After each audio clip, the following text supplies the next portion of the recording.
우리 하나님 말씀 함께 보겠습니다. 하나님 말씀은 사도행전 26장입니다. 사도행전 26장 1절에서 32절입니다.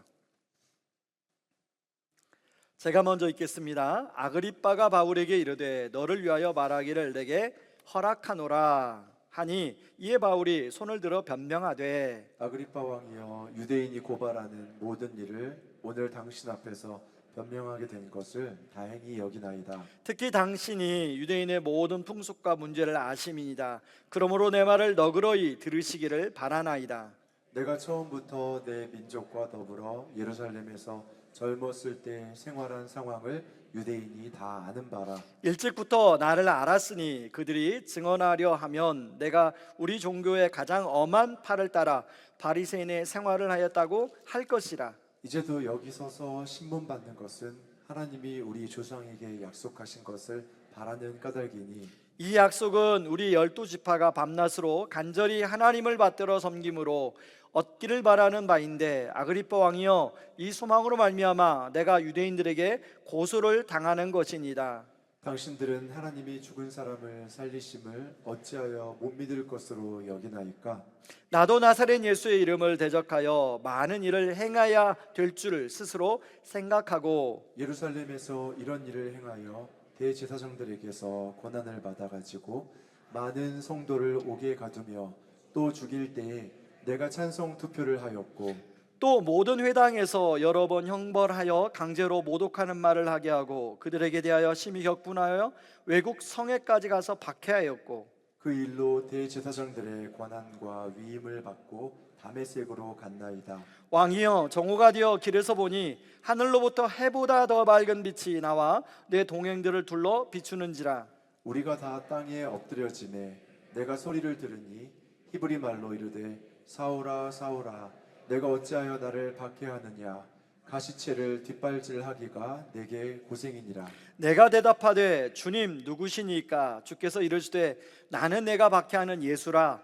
일어나 너의 발로 서라.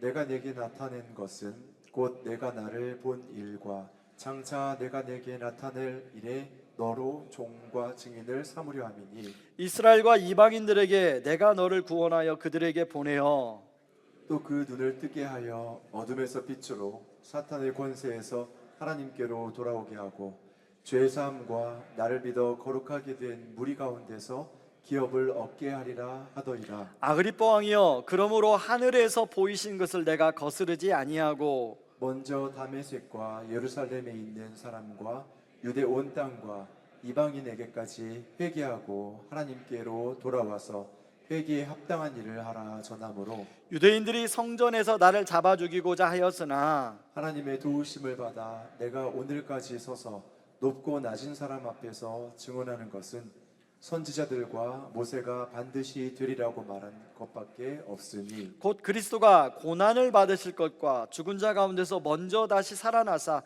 이스라엘과 이방인들에게 빛을 전하시리라 함이니라 하니라.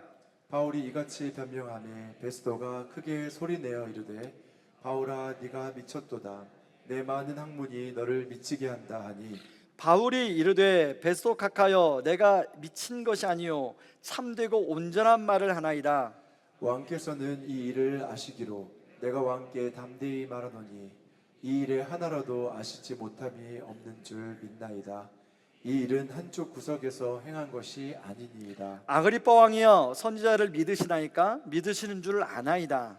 아그리빠가 바울에게 이르되 내가 적은 말로 나를 권하여 그리스도인이 되게 하려 하는도다. 바울이 이르되 말이 적으나 많으나 당신뿐 아니라 오늘 내 말을 듣는 모든 사람도 다 이렇게 결박된 것 외에는 나와 같이 되기를 하나님께 원하나이다 하니라. 왕과 총독과 번이게와 그 함께 앉은 사람들이 다 일어나서 물러가 서로 말하되 이 사람은 사형이나 결박을 당할 만한 행위가 없다 하더라. 이에 아그리빠가 베스도에게 이르되 이 사람이 만일 가이사에게 상소하지 아니하였더라면 석방될 수 있을 뻔하였나이다 하니라. 아멘. 여러분, 우리나라에 존경하는 목사님 하면 손에 꼽죠. 한경직 목사님, 또 옥하는 목사님, 또 온누리교회를 담당했던 하용조 목사님, 뭐 등등등인데요. 여러분, 세계적으로 참 존경받는 목사님이 계십니다. 이분은 2년 전에 안타깝게도 투병을 하다가 이른 나이 73세의 나이에 돌아가시게 되었는데요. 이분은 본인 교회에만 목회를 잘한 게 아니라 전 세계의 모든 도시에 예수 그리스도의 복음을 전하기 위해서 애쓰시고 실질적으로 그런 단체를 통해서 놀랍게 복음을 전한 목사님입니다. 팀 켈러 목사님인데요. 그래서 우리나라에도 팀 켈러 목사님이 번역한 책이 30권 넘게 실제로 있습니다. 근데 이 목사님이 본인이 살아계실 동안 사역만 잘한 게 아니라 본인이 이제 투병을 하다가 아마 의사 선생님이 이제 얼마 남지 않으셨습니다 라는 얘기를 들었나 봐요.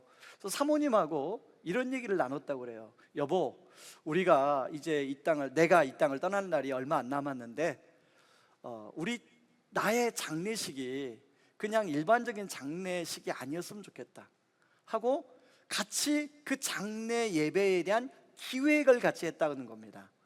어떤 말씀을 전해주면 좋을지, 그리고 어떤 찬송을 부르면 좋을지, 그리고 어떤 내용을 인용하면 좋을지까지 아주 구체적으로 예배의 폼을 만들어서 실제로 그렇게 기획을 했어요.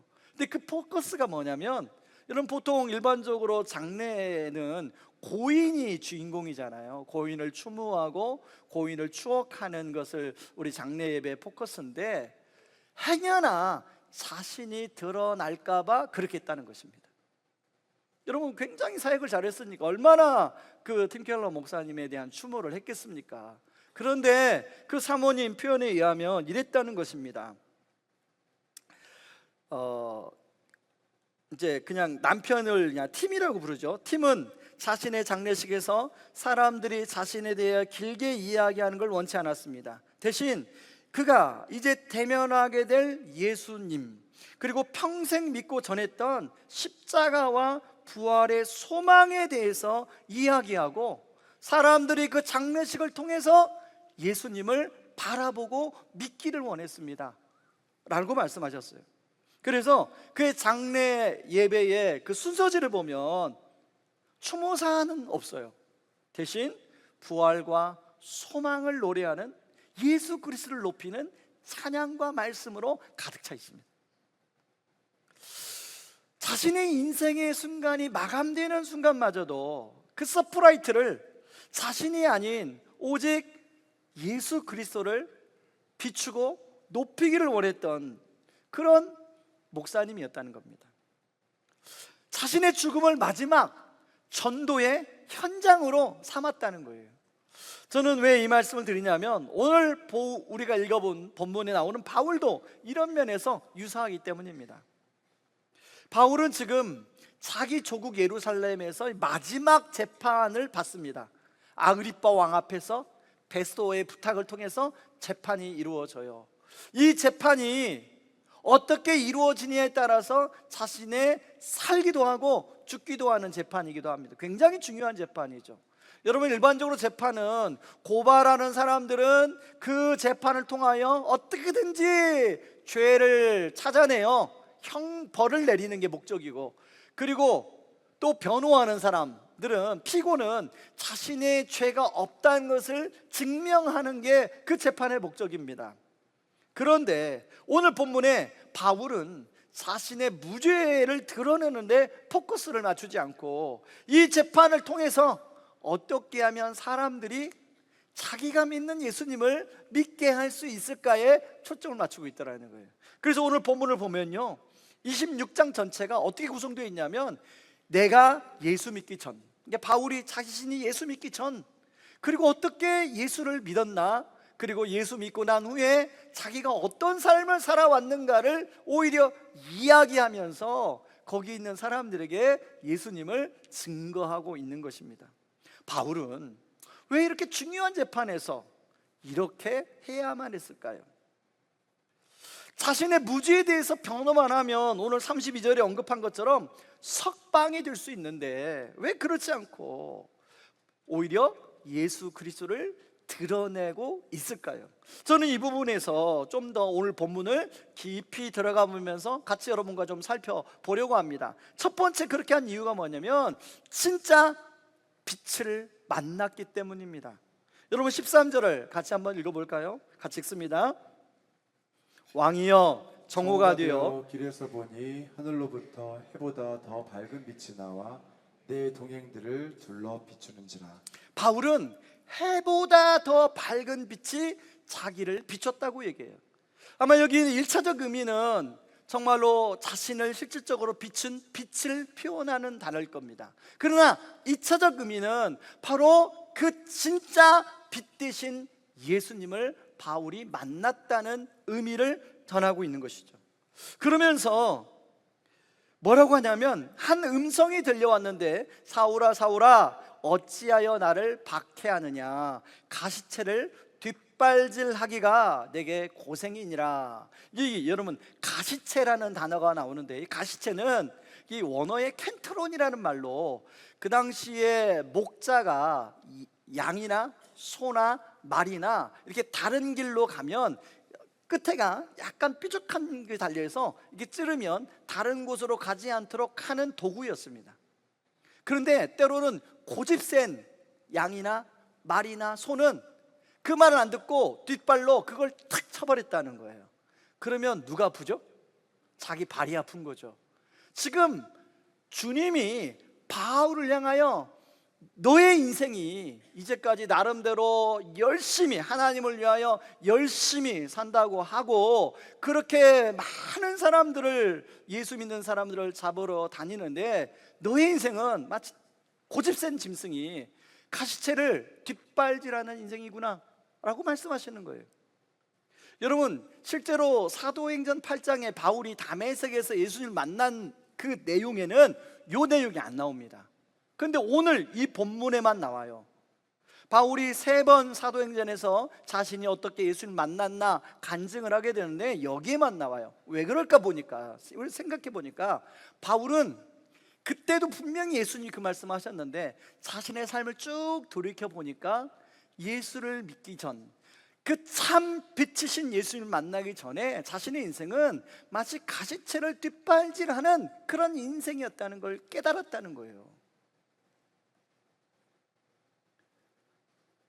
그런 인생 가운데 있던 자신의 삶을 돌이켜보니까 나름대로 자신이 빛이라고 생각했던 게 어둠이었고 자신이 나름대로 열정을 가지고 살았던 게 사단의 권세 아래 살았던 것을 바울은 깨달았던 거예요.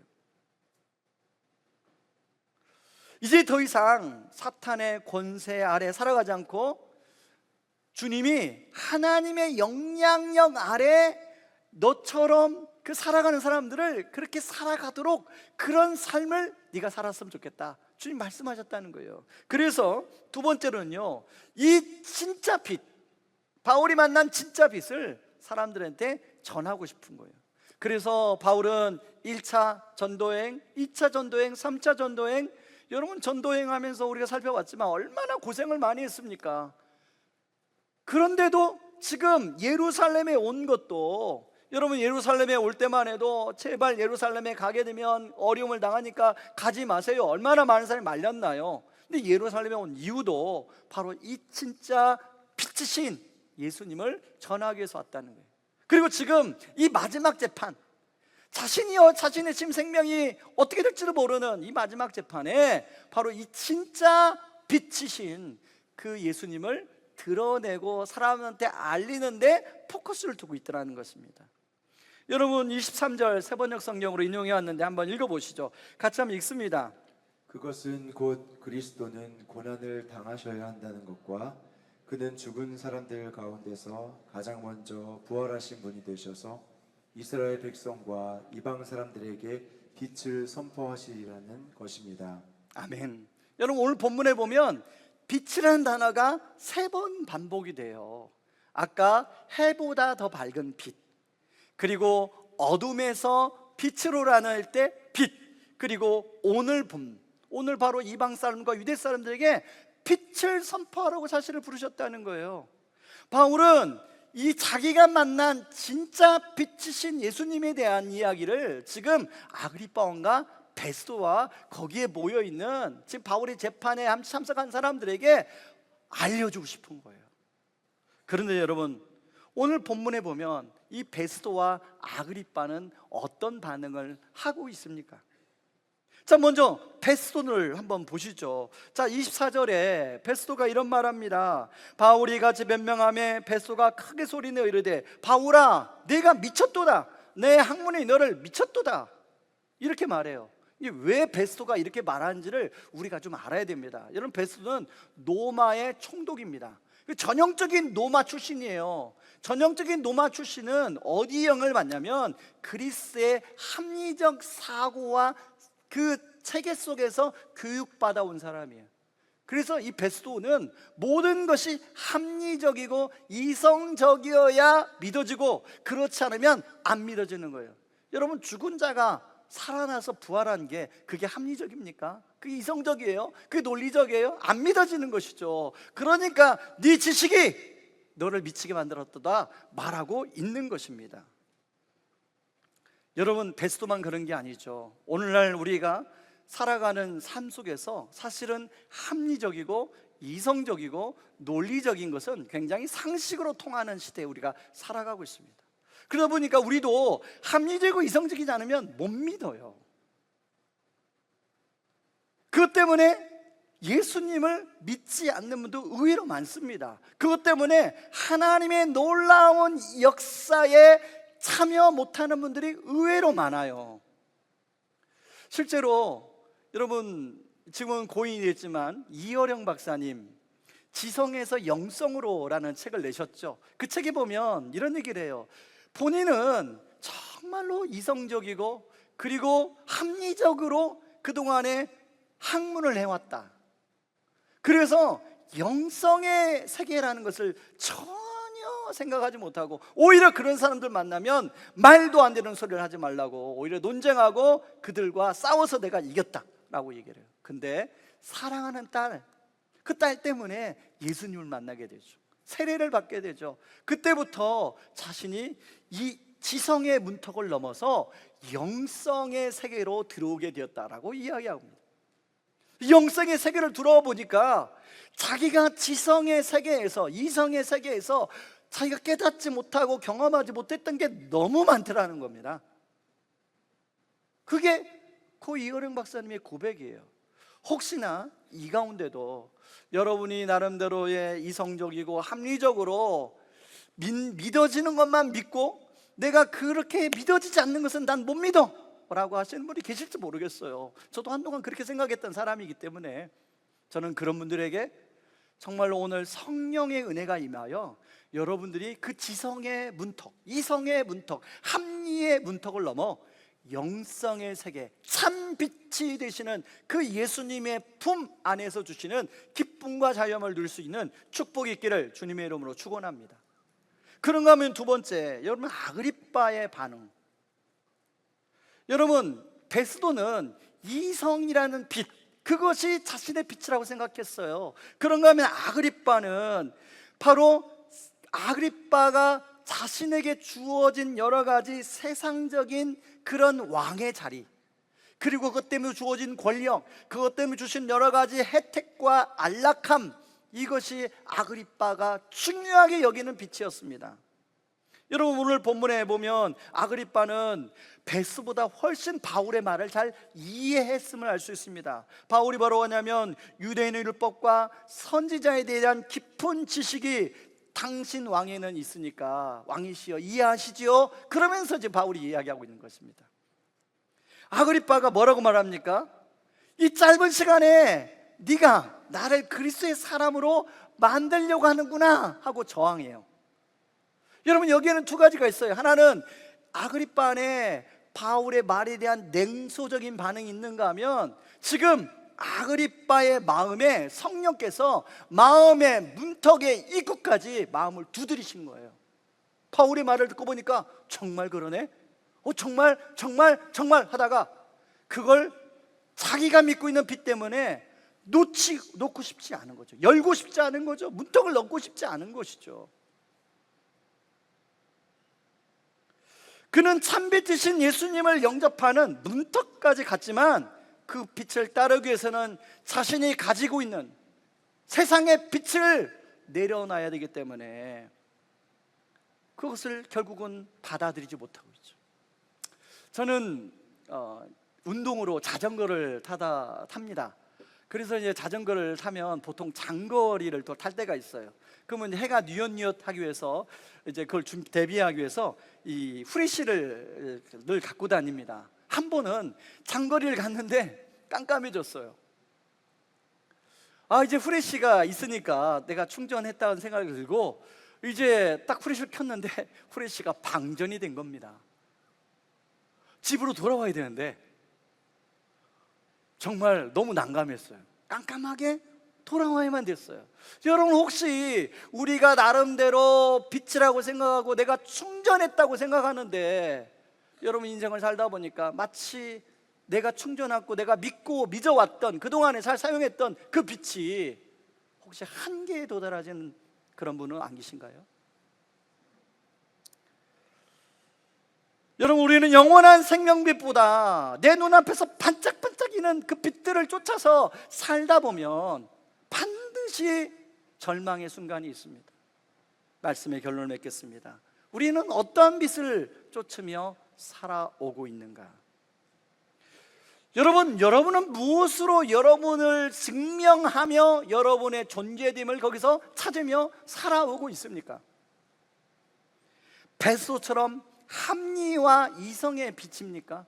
아니면 아그리빠처럼 학력과 직장과 재산과 자녀의 성공, 그리고 그동안에 내가 이루어놓은 안락함이 그것입니까? 여러분, 그러나 이런 것들은 언젠가는 흔들리고 결국 사라지는 가짜 빛이에요. 히브리서 9장 27절은 사람은 누군가는 한 번은 죽고 그 후에는 심판이 있다고 이야기하고 있습니다. 그 하나님 앞에 심판대 앞에 섰을 때 우리가 붙들고 있는 그 가짜 빛 가지고 쓸 수 없다는 것이죠.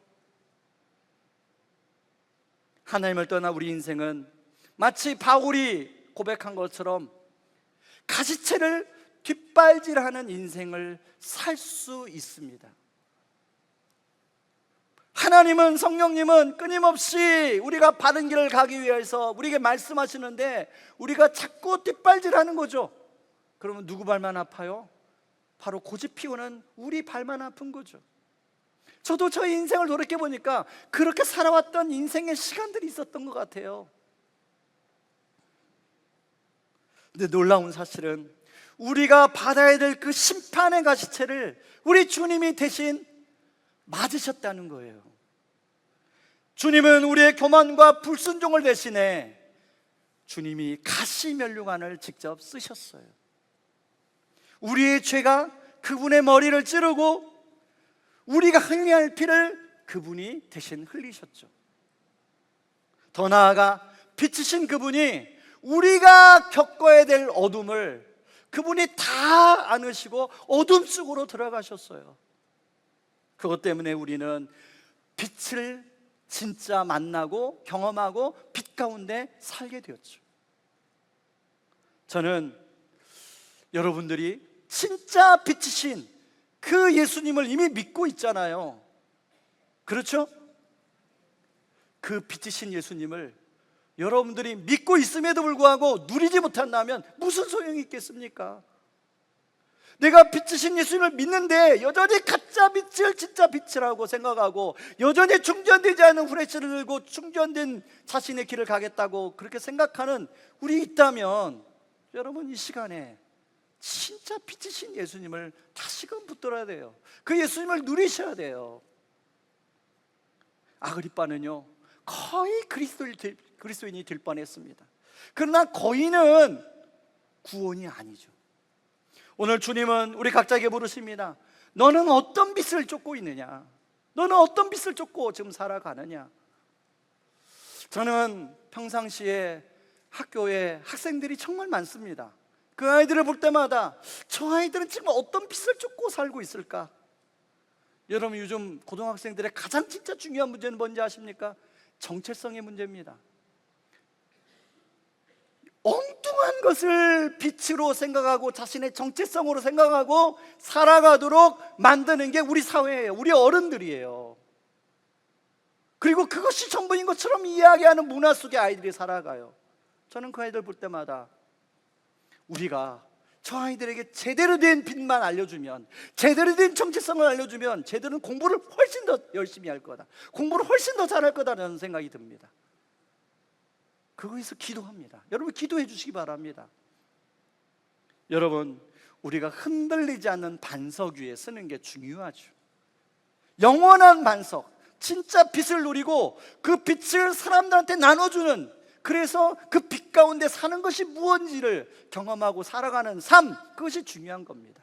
저는 오늘 말씀을 마무리하면서 그렇게 최근에 그런 삶을 경험한 한 성도님을 여러분에게 소개하겠습니다. 우리 남재 집사님 나오실 때 박수를 한번 맞으시기 바랍니다.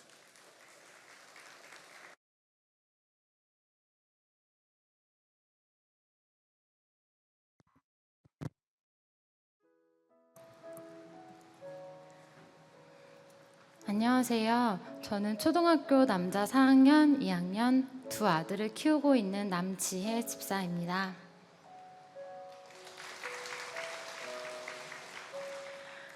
저는 이번에 엄마 먼저 과정을 하게 되었는데요. 두 아이를 키우면서 어떻게 하면 잘 양육을 해볼까 하는 생각으로 신청을 하게 되었습니다. 엄마 먼저를 하기 전 엄마로서 저는 늘 화가 많고 부정적인 모습을 가지고 있었습니다. 어린 시절의 경제적 어려움으로 인한 결핍함에 사로잡혀 그 공허함을 채우고자 욕심부리며 자녀들에게 늘 최선을 다할 것을 강요했습니다. 아이들의 말을 끝까지 듣기도 전에 제 말을 해버리고 아이들을 존중하지 않았습니다. 남편에게도 그렇게 대하고 있었습니다. 무엇보다 가장 큰 문제는 하나님께서 맡겨주신 존귀한 자녀들을 제 소유인 양 마음대로 통제하며 살고 있었다는 점입니다. 저는 제 양육 방식에 어떤 문제가 있는지조차 깨닫지 못한 채 매일 불만과 불평 속에서 살아가고 있었습니다. 하나님의 은혜가 없었다면 저는 평생 그 어둠 속에서 헤매었을 것입니다. 이러한 저에게 10주간의 엄마 먼저 과정은 하나님께서 부족하고 연약한 제 자신부터 변화시키는 시간이었습니다. 하나님께서는 제가 하나님의 자녀가 되는 특권을 받은 존재, 바로 다이어스저임을 깨닫게 하셨습니다. 온 세상을 창조하시고 경영하시는 하나님이 나의 아버지라는 사실을 깨닫는 순간 더 이상 육아도 세상도 두렵지 않았습니다. 특히 함께한 사모님과 자매님들과의 말씀을 가지고 함께 나누는 시간은 너무나 소중했습니다. 같은 엄마로서 서로 공감대를 가지고 서로의 마음속 깊은 이야기를 나누고 서로를 위해 기도하며 하나님의 사랑을 배우는 시간이었습니다. 특히 이 과정을 통해 양육의 지혜를 배우면서 그동안 제가 오해했던 하나님의 뜻을 바로잡을 수 있었습니다. 또한 에베소서 2장 10절, 우리는 그가 만드신 바라 그리스도 예수 안에서 선한 일을 위하여 지으심을 받으신 자니 이 일은 하나님이 전에 예비하사 우리로 그 가운데서 행하게 하려 하심이라. 이 말씀은 제 삶의 목적을 뒤흔들었습니다. 제가 선한 일을 위해 지음을 받았다는 메시지를 통해 그리스도인의 향기를 풍기는 삶을 살아야 함을 깨닫고 제 마음과 생각을 고쳐주셨습니다. 하나님이 아버지가 되시고 제가 하나님의 자녀이고 남편과 아이들도 하나님의 자녀임을 깨닫자 저의 모든 것이 변하였습니다. 제 안에 통제하고자 하는 마음을 내려놓게 되었고 대신 하나님 아버지께 기도로 맡기게 되었습니다. 통제의 우상을 내려놓으니 저의 언어도 달라지기 시작했습니다. 부정적이고 비난했던 말투를 버리고 남편과 아이들을 존중하며 긍정적인 대화를 나누기 위해 노력하고 있습니다. 혹시 제가 잘못한 행동이나 말이 있다면 제 잘못을 즉시 인정하고 사과할 수 있게 되었습니다. 제가 변하자 놀랍게도 가족이 변하기 시작했습니다. 감정 표현이 없던 첫째 아이가 자기 감정 표현을 하기 시작했고, 저의 가족은 서로의 사랑의 언어를 나누며 사랑 탱크를 채워주고 있습니다. 자연스럽게 남편과 아이들과의 관계가 더 좋아지게 되었습니다. 하나님께서 주신 사명을 감당하기 위해 매일 밤 아이들과 스토리 바이블을 읽기 시작했습니다. 처음엔 귀찮아하던 첫째가 이제는 먼저 다가와 함께 말씀을 봅니다. 하루아침에 사람이 변할 수는 없기에 아직도 부족한 부분이 많지만 지금의 모든 것에 무한히 감사합니다. 저를 변화시키신 하나님의 크신 사랑과 헤아릴 수 없는 은혜를 허락해 주신 하나님께 감사를 드립니다. 감사합니다.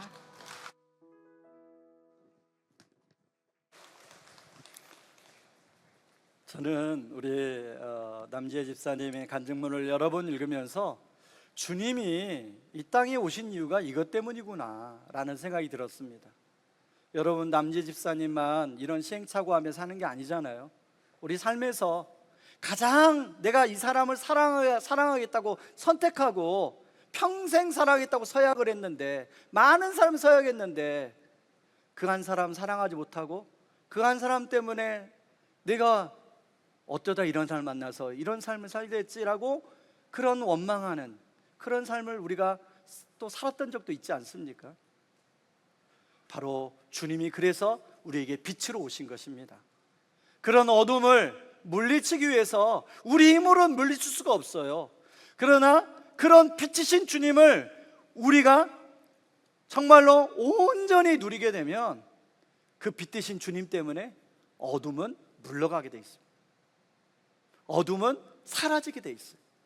저는 우리 성도님들이 그 참 빛이신 그 예수님을 먹고 마시고 누리고 사람들에게 나눠주는 그런 축복이 있기를 주님의 이름으로 축원합니다.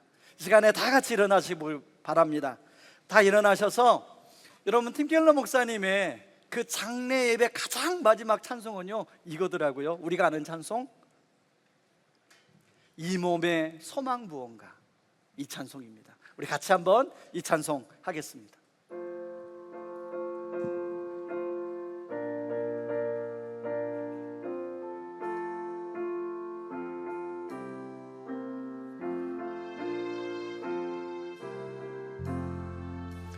이 몸의 소망 무언가, 우리 주 예수 뿐일세.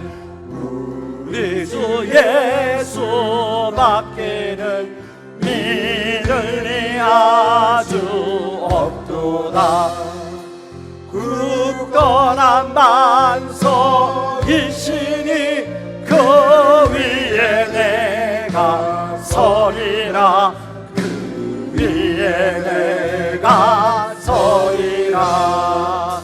무섭게 바람 부는 밤, 물결이 높이 설렐 때 우리 주 크신 은혜에 소망에 닿을 주리라. 굳건한 반석이시니 그 위에 내가 서리라. 그 위에 내가 서리라. 세상의 믿음 모든 것 그날이 그날. 우리 두 손을 들고 한번 찬양할까요? 주의 언약 믿사와 내 소망도 웃으리라. 굳건한 반석이시니